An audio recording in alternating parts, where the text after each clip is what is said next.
Combatendo o Bom Combate. Parte 4.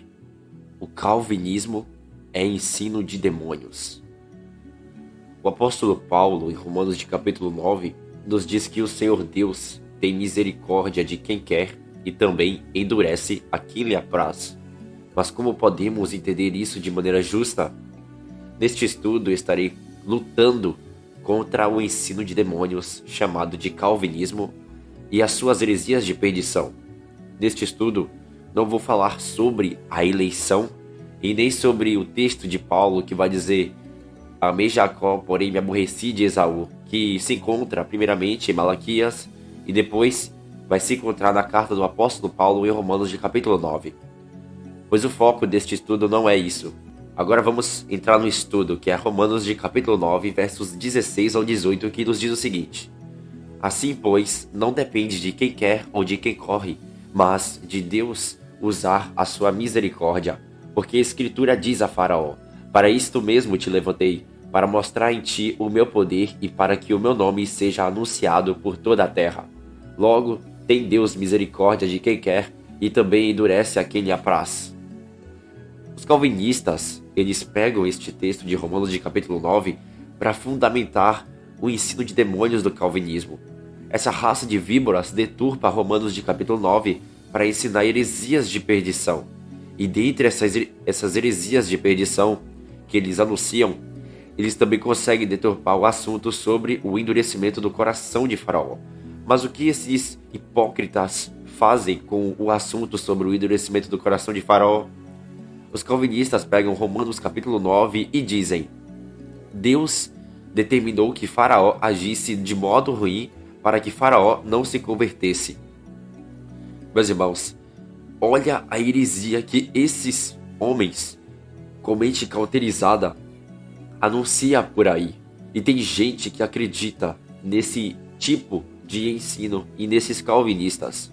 Os calvinistas defendem e dizem que Deus, antes da fundação do mundo, escolheu pessoas para serem condenadas e que elas não têm o livre-arbítrio para escolher buscar a Deus. Veja que tais calvinistas são os desviados da verdade. Agora vamos para a verdadeira interpretação sobre o endurecimento do coração de Faraó. Em Romanos de capítulo 9, o verso 1 ao 3 nos diz o seguinte: o apóstolo Paulo, ele vai nos falar o seguinte: digo a verdade em Cristo, não minto, testemunhando comigo no Espírito Santo a minha própria consciência. Tenho grande tristeza e incessante dor no coração, porque eu mesmo desejaria ser anátema, separado de Cristo, por amor de meus irmãos, meus compatriotas, segundo a carne. Irmãos, para entendermos essa parte, temos que saber da onde o apóstolo Paulo está tirando essa ideia de querer ser amaldiçoado por amor aos seus irmãos, segundo a carne, que são os judeus. Temos que entender a posição de Paulo nessa parte, pois tal posição nos traz para outras partes dos livros do Antigo Testamento, como a posição de Moisés, que não era calvinista. Vamos lá no livro de Êxodo, no capítulo 32, verso 31 ao 33, onde Moisés vai se colocar na mesma posição em que Paulo se colocou. E por esta causa, Paulo imita Moisés. E em Êxodo vai dizer: tornou Moisés ao Senhor e disse: ora, o povo cometeu grande pecado, fazendo para si deuses de ouro. Agora, pois, perdoa-lhe o pecado, ou, se não, risca-me, peço-te, do livro que lhe escreveste. Então disse o Senhor a Moisés: riscarei do meu livro todo aquele que pecar contra mim.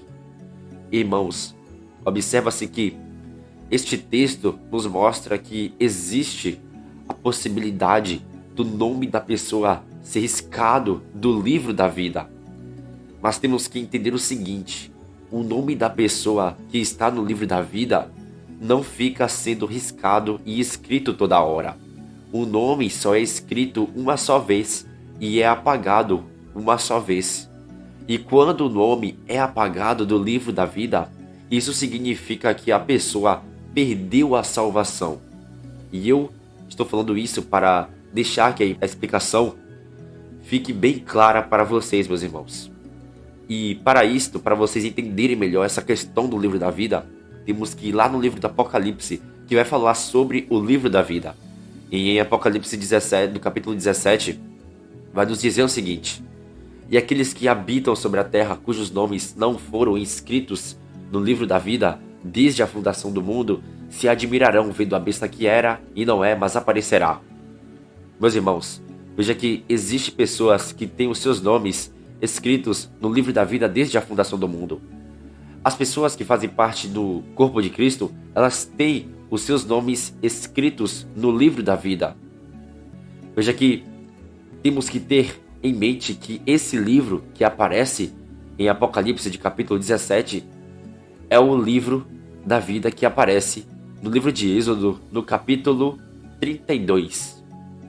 E para entendermos isso melhor, vejamos o livro de Salmos, no capítulo 69, versos 27 ao 28, onde vai nos dizer o seguinte: some-lhes iniquidade a iniquidade, e não gozem da tua absolvição. Sejam riscados do livro dos vivos, e não tenham registro com os justos. No livro de Salmos, no capítulo 69, vemos que o contexto deste capítulo vai nos falar também a respeito do Senhor Jesus Cristo. Porque o Senhor Jesus Cristo, ele foi rejeitado por muitas pessoas. Mas só que essas pessoas, as quais o livro vai falar que vai ser riscado o nome delas no livro da vida, essas pessoas rejeitaram o Senhor Jesus Cristo como o seu Salvador.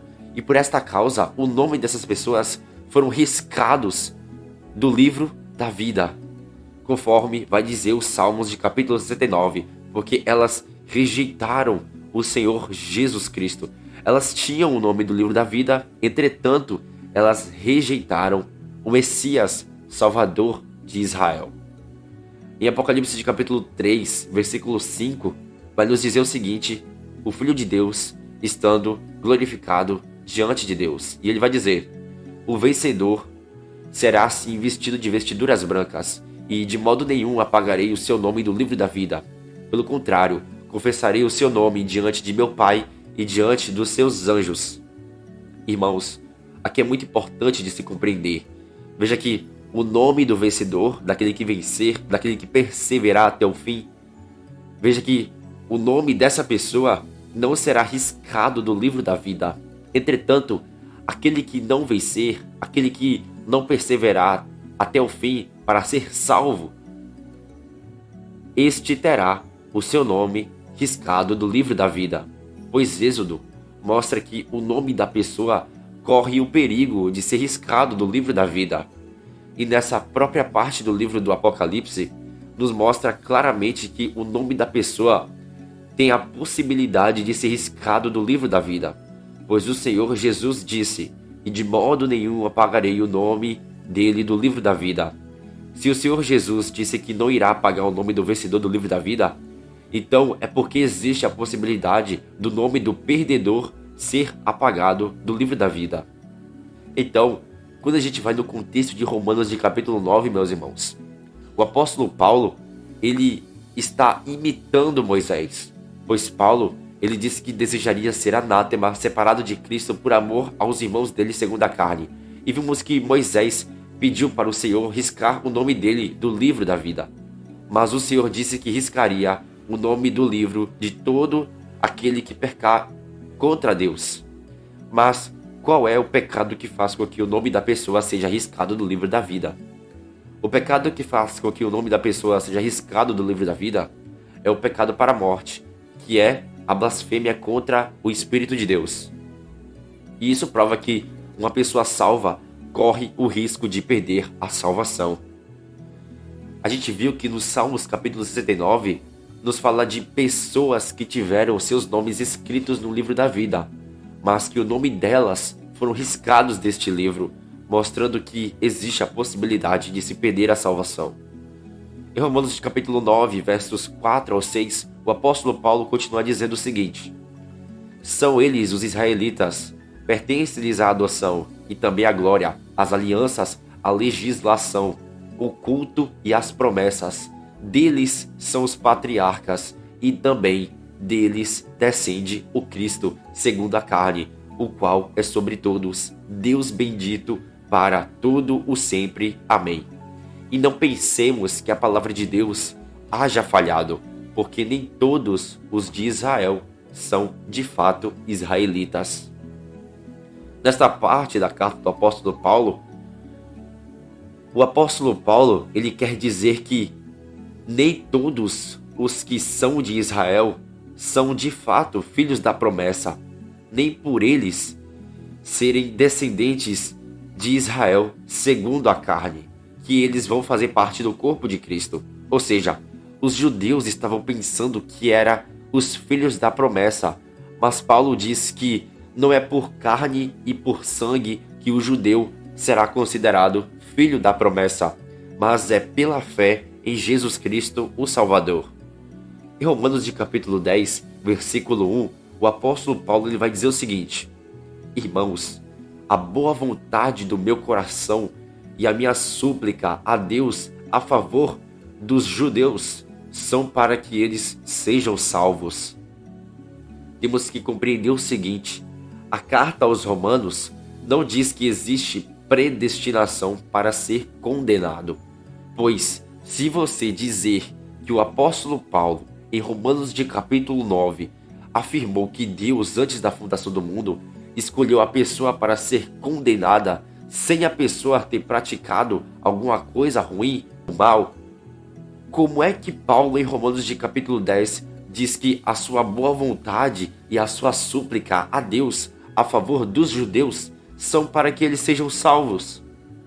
É necessário questionar tal ideia, pois não faz sentido Paulo dizer que está orando para os judeus serem salvos, porque se Paulo acabou de falar que eles, os judeus, não têm como ser salvos, como é que ele disse que estava orando para os judeus serem salvos?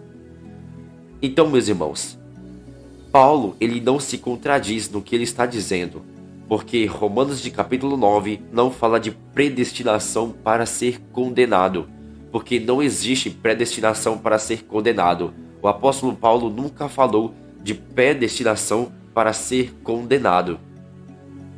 Vocês conseguem enxergar a necessidade de ler a carta toda e não somente um capítulo? Se afirmarmos que existe a predestinação para a condenação, estaremos sendo antibíblicos, mas acredito que nenhum de nós quer ser antibíblico. Em Romanos de capítulo 10, versículo 2 ao 4, nos diz o seguinte: Porque lhes dou testemunho de que os judeus têm zelo por Deus, porém não com entendimento. Porquanto, desconhecendo a justiça de Deus e procurando estabelecer a sua própria, não se sujeitaram à justiça que vem de Deus, porque o fim da lei é Cristo para a justiça de todo aquele que crê. Os judeus queriam estabelecer a sua própria justiça por meio da prática da lei de Moisés, a Torá, e por causa disso, eles não se sujeitaram à justiça que vem de Deus, porque o fim da lei de Moisés é Cristo para a justiça de todo aquele que crê. Vocês conseguem perceber o que o apóstolo Paulo está nos dizendo? Paulo estava dizendo a situação dos judeus incrédulos naquela época, e infelizmente, muitos judeus não quiseram crer em Cristo para serem salvos. Em Romanos de capítulo 2, versículo 29, o apóstolo Paulo ele vai dizer o seguinte: Porém, judeu é aquele que é interiormente, e circuncisão a que é do coração, no espírito, não segundo a letra, e cujo louvor não procede dos homens, mas de Deus. O apóstolo Paulo, em Romanos de capítulo 15, versículos 8 e 9, ele vai dizer o seguinte: Digo, pois, que Cristo foi constituído ministro da circuncisão em prol da verdade de Deus, para confirmar as promessas feitas aos nossos pais, e para que os gentios glorifiquem a Deus por causa da sua misericórdia, como está escrito: Por isso eu te glorificarei entre os gentios e cantarei louvores ao teu nome. Meus irmãos, vejam o seguinte: a igreja, o corpo de Cristo, o povo de Deus da nova aliança, é o Israel espiritual do Senhor Deus. A igreja é as 12 tribos do Israel espiritual.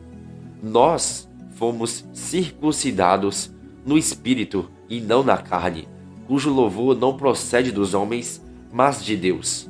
E quem circuncida os nossos corações é Cristo. O nosso coração é circuncidado para obedecer à lei de Deus da nova aliança em Jesus Cristo. O apóstolo Paulo, em Romanos de capítulo 9, versos 7 ao 8, nos diz o seguinte. Ele continua falando o que ele estava falando nos versos 1 ao 5. E ele vai continuar dizendo aqui o seguinte. Nem por serem descendentes de Abraão são todos seus filhos, mas em Isaque será chamada a tua descendência.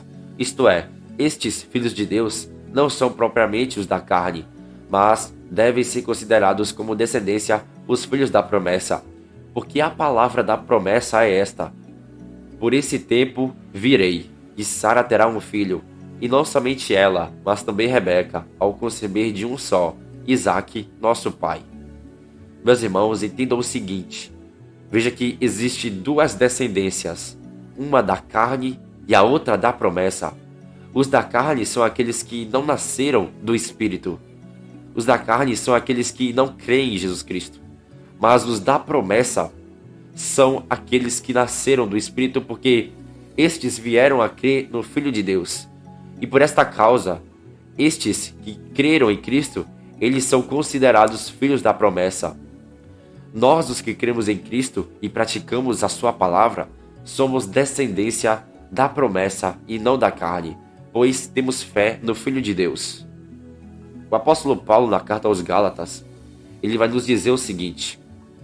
E se vocês são de Cristo, vocês também são descendência de Abraão e herdeiros conforme a sua promessa. Ora, as promessas foram feitas a Abraão e ao seu descendente. Não diz e aos descendentes como se estivesse falando de muitos, porém como de um só, e ao teu descendente que é Cristo. Meus irmãos, olha que revelação que o apóstolo Paulo está nos trazendo. Paulo disse que a descendência de Abraão é Cristo. A descendência prometida de Abraão é Jesus. E Cristo ele tem um corpo que é a sua igreja. E por esta causa, a igreja que é formada por judeus e gentios que creem em Cristo são descendência de Abraão, herdeiros conforme a promessa, pois estes têm fé em Jesus Cristo. Como vimos, o apóstolo Paulo estava tentando mostrar para os judeus que eles tinham que se sujeitar à nova aliança em Cristo Jesus. Paulo queria que eles se sujeitassem à justiça que é Cristo, que vem de Deus, pois assim eles se tornariam filhos da promessa e seriam do Espírito. O apóstolo Paulo está tentando mostrar para os judeus que Deus quer salvar tanto judeus como pessoas que não são judeus, e que o plano da salvação se manifesta para todos os homens e não somente para eles, os judeus. O apóstolo Paulo, em Romanos de capítulo 9, versículos 14 ao 18, ele vai nos dizer o seguinte. Que diremos, pois? Há injustiça da parte de Deus? De modo nenhum, pois ele diz a Moisés, terei misericórdia de quem me aprouver ter misericórdia, e me compadecerei de quem me aprouver ter compaixão. Assim, pois, não depende de quem quer ou de quem corre, mas de Deus usar a sua misericórdia. Porque a Escritura diz a Faraó, para isto mesmo te levantei, para mostrar em ti o meu poder e para que o meu nome seja anunciado por toda a terra. Logo tem ele misericórdia de quem quer e também endurece a quem lhe apraz. Nesta parte de Romanos de capítulo 9, Paulo nos diz do assunto sobre Faraó, o egípcio, pois Paulo quer nos dizer que Faraó está representando os judeus do seu tempo, pois os judeus estavam se endurecendo e não se sujeitando à justiça que vem de Deus. E por isso Paulo pega a figura de Faraó, pois Faraó é uma figura que está representando os judeus incrédulos que não creem em Jesus Cristo. Quando lemos essa passagem aqui de Romanos, parece que Deus levantou o Faraó para fazer com que Faraó fosse mal, porque Deus quer, mas não é isso que o texto está nos dizendo. No tempo de Faraó, Faraó governava o Egito, mas Israel estava sob o comando de Faraó. O povo de Israel servia a Faraó. Os israelitas eram escravos de Faraó. Mas depois de algum tempo, o Senhor Deus levantou Moisés para tirar o povo de Israel da terra do Egito. Porém, o povo de Israel, para sair da terra do Egito, o Senhor teve que fazer algumas coisas. Então, o Senhor enviou Moisés para falar com Faraó, para Faraó deixar o povo de Israel ir e servir a Deus. O Senhor Deus deu várias chances para Faraó, para que Faraó deixasse o povo sair da terra do Egito. Porém, o próprio Faraó endurecia o seu coração, e por causa disso, o Senhor teve que punir Faraó, porque o Senhor, depois que deu várias oportunidades a Faraó, a ira do Senhor se manifestou contra Faraó, e por esta causa, o próprio Senhor entregou Faraó ao próprio endurecimento de Faraó. Em Êxodo de capítulo 9, versos 13 ao 16, é dito o seguinte: Disse o Senhor a Moisés: Levanta-te pela manhã cedo, apresenta-te a Faraó e dize-lhe: Assim diz o Senhor, o Deus dos Hebreus: Deixa ir o meu povo para que me sirva, pois desta vez enviarei todas as minhas pragas sobre o teu coração e sobre os teus oficiais e sobre o teu povo, para que saibas que não há quem me seja semelhante em toda a terra. Pois já eu poderia ter estendido a mão para te ferir e o teu povo com pestilência, e teria sido cortado da terra. Mas deveras, para isso te hei mantido, a fim de mostrar-te o meu poder e para que o meu nome seja anunciado por toda a terra. No capítulo 9 de Êxodo, Deus disse que poderia ter estendido a mão contra Faraó para ferir o próprio Faraó e o povo de Faraó.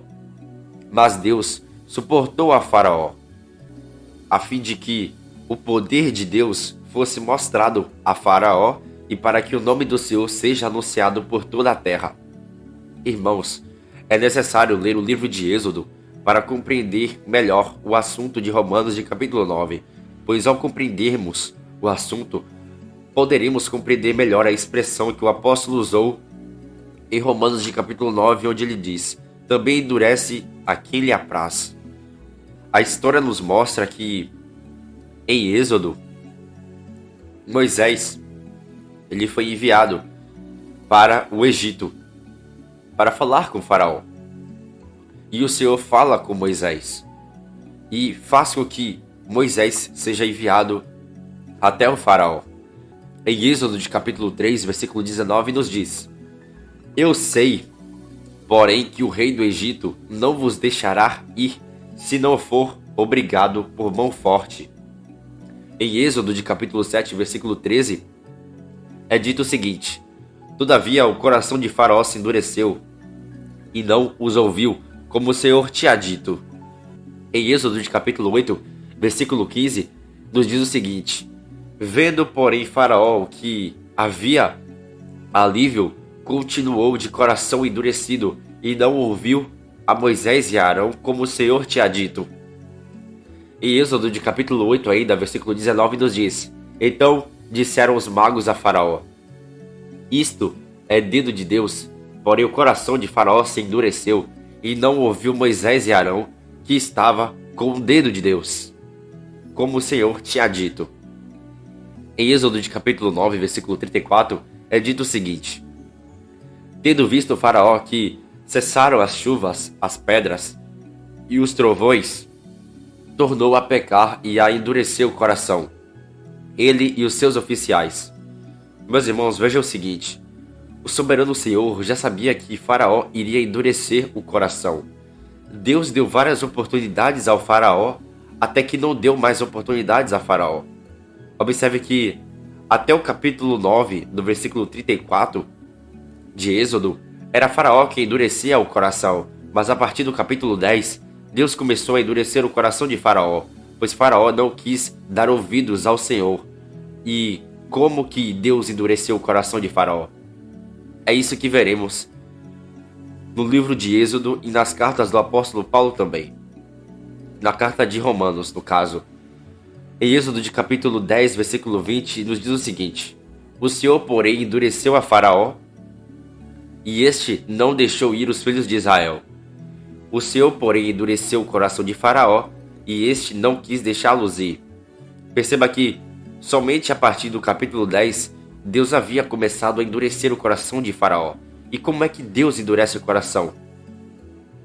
Em Eclesiastes, de capítulo 8, versículo 11, é dito o seguinte: visto como se não executa logo a sentença sobre a obra má, o coração dos filhos dos homens está inteiramente disposto a praticar o mal.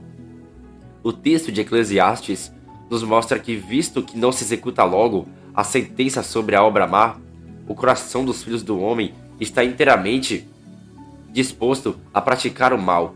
Isso significa que o homem acha que pode fazer o que quer e acha que Deus não vai cobrar dele o que houver feito.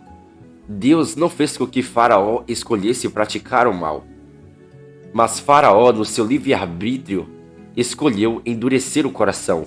E por conta disso, depois que Deus deu várias chances a Faraó para que Faraó libertasse o povo de Israel do Egito, o Senhor foi e endureceu o coração de Faraó. E isso foi punição do Senhor. E como foi a punição do Senhor? Deus endurece o coração de Faraó, fazendo com que Moisés e Arão vencesse ao Faraó diante das pessoas e dando oportunidade para Faraó decidir libertar o povo. Então, como Faraó ele não quis libertar o povo de Israel, Deus entregou Faraó ao seu próprio endurecimento, porque Faraó não queria ouvir as palavras de Deus. Faraó resistiu às palavras do Senhor Deus. Contudo, veio punição sobre Faraó, e Deus tirou o seu povo da terra do Egito. Em 2 Tessalonicenses, no capítulo 2, versículos 10 ao 12, é dito o seguinte: o anticristo, com todo o engano de justiça, enganará aos que perecem, porque não acolheram o amor da verdade para serem salvos. É por este motivo, pois, que Deus lhes manda a operação do erro para darem crédito à mentira, a fim de serem julgados todos quantos não deram crédito à verdade, antes, pelo contrário, deleitaram-se com a injustiça. Em 2 Tessalonicenses, no capítulo 2, nos fala sobre a operação do erro que será enviada para os que rejeitam a verdade. Mas o que isso nos diz?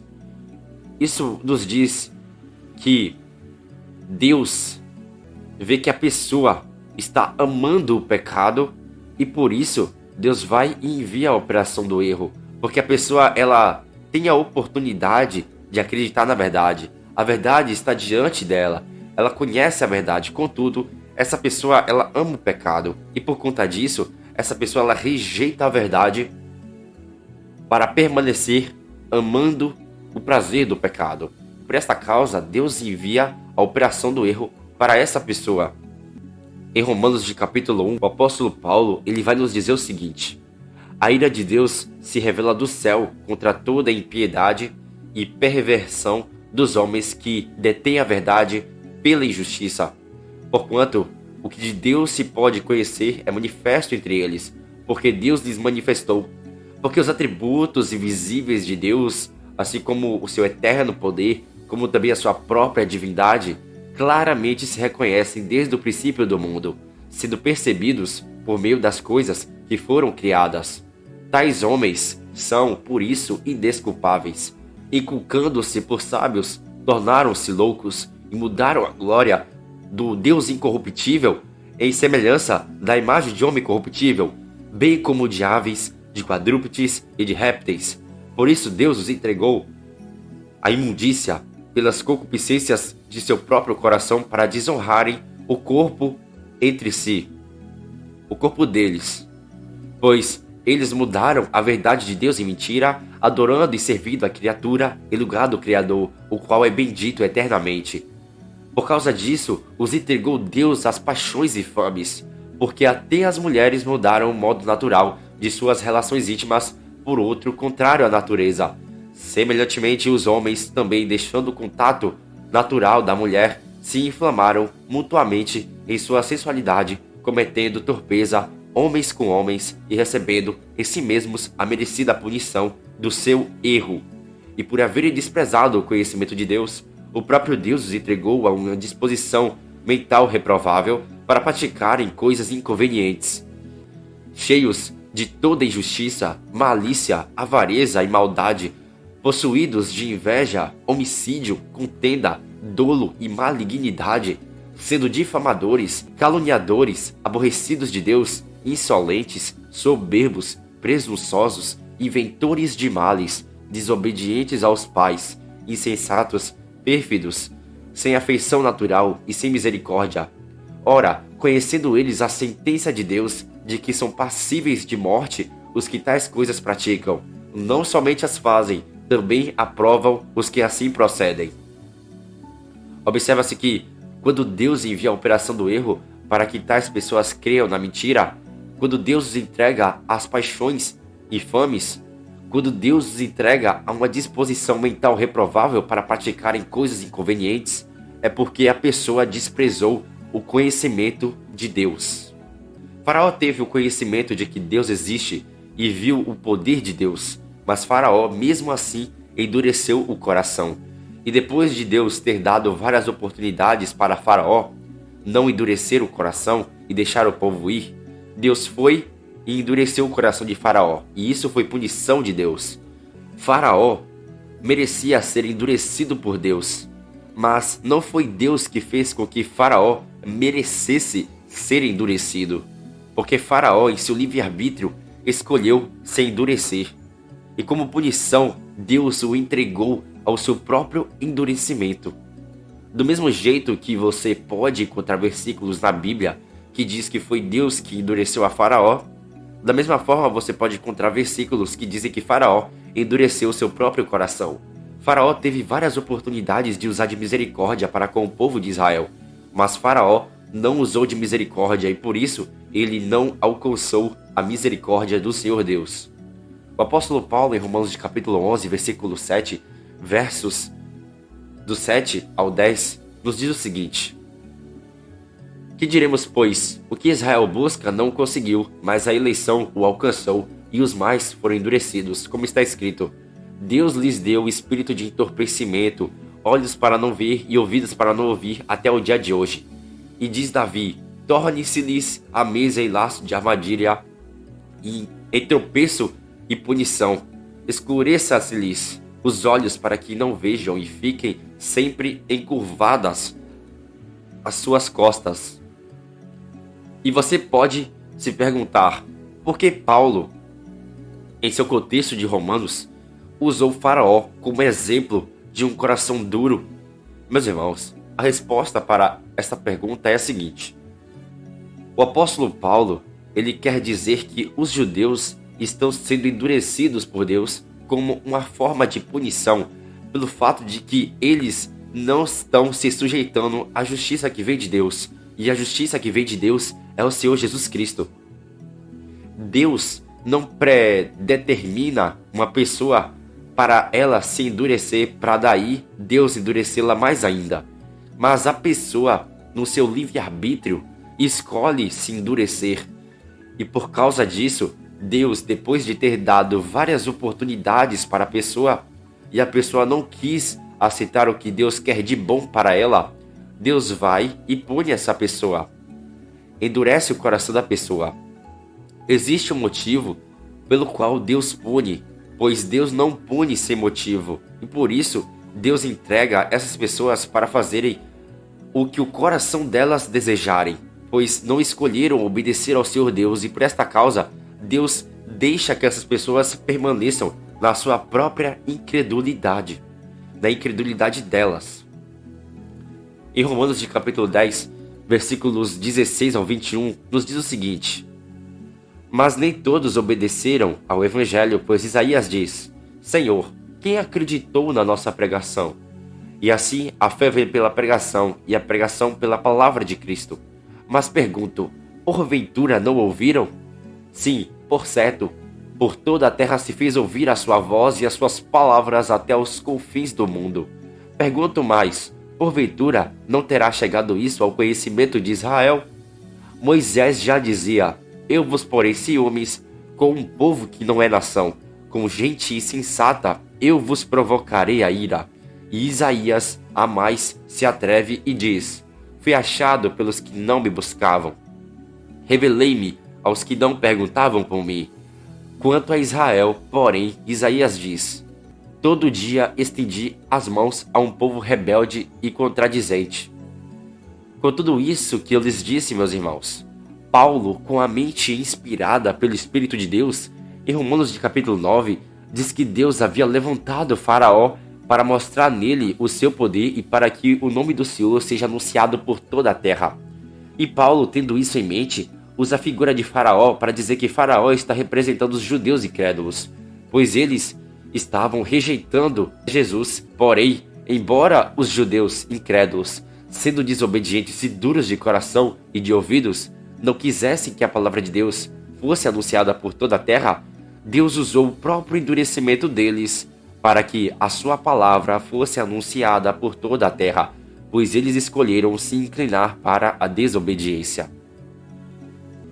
No Evangelho de João, no capítulo 5, versículo 33 ao 36, o Senhor Jesus Cristo diz para os judeus: mandastes mensageiros a João, e ele deu testemunho da verdade. Eu, porém, não aceito testemunho humano. Digo-vos, entretanto, estas coisas, para que vocês sejam salvos. João era a lâmpada que ardia e a iluminava, e vós quisestes por algum tempo alegrar-vos com a sua luz. Mas tenho maior testemunho do que o de João, porque as obras que o Pai me confiou para que eu as realizasse, essas que eu faço testemunham ao meu respeito de que o Pai me enviou.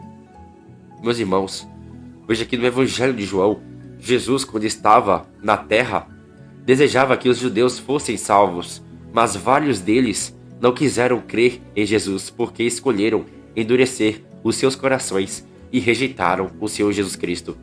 Em Isaías de capítulo 59, versículo 1, é dito o seguinte: eis que a mão do Senhor não está encolhida, para que não possa salvar, nem surdo o seu ouvido, para que não possa ouvir. Paulo diz que o Senhor todo dia estendia as suas mãos para um povo contradizente e rebelde, mas Deus estendia a sua mão para que propósito? Deus estendia a sua mão para salvar os judeus, mas vários deles rejeitaram a salvação do Senhor. Isso nos mostra que o homem tem o poder de escolha, o livre-arbítrio para escolher a salvação e a condenação. Em Romanos de capítulo 11, versículos 13 ao 15, o apóstolo Paulo ele diz o seguinte: eu dirijo-me a vocês, que não são judeus, visto pois que eu sou apóstolo dos gentios, glorifico o meu ministério, para ver se de algum modo eu possa incitar ciúmes os do meu povo e salvar alguns deles. Porque se o fato de terem sido eles rejeitados trouxe reconciliação ao mundo, que será seu restabelecimento, senão vida dentre os mortos? Irmãos, observe o que o apóstolo Paulo está dizendo em Romanos 11.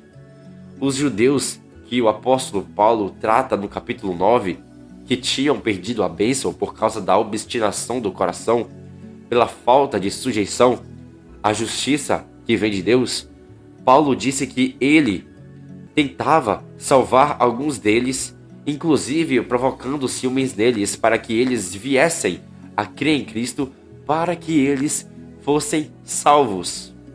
A carta aos Romanos é uma carta que você tem que interpretar ela de maneira justa e não de maneira injusta.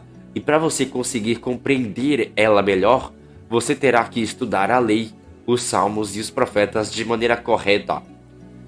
Fuja do calvinismo, pois o calvinismo é um ensino criado para te desviar da justiça do soberano Senhor Deus. Entendeu, meus irmãos? Este foi o estudo. Que Deus abençoe aqueles que amam sinceramente o Senhor Jesus Cristo. Em nome de Jesus. Amém.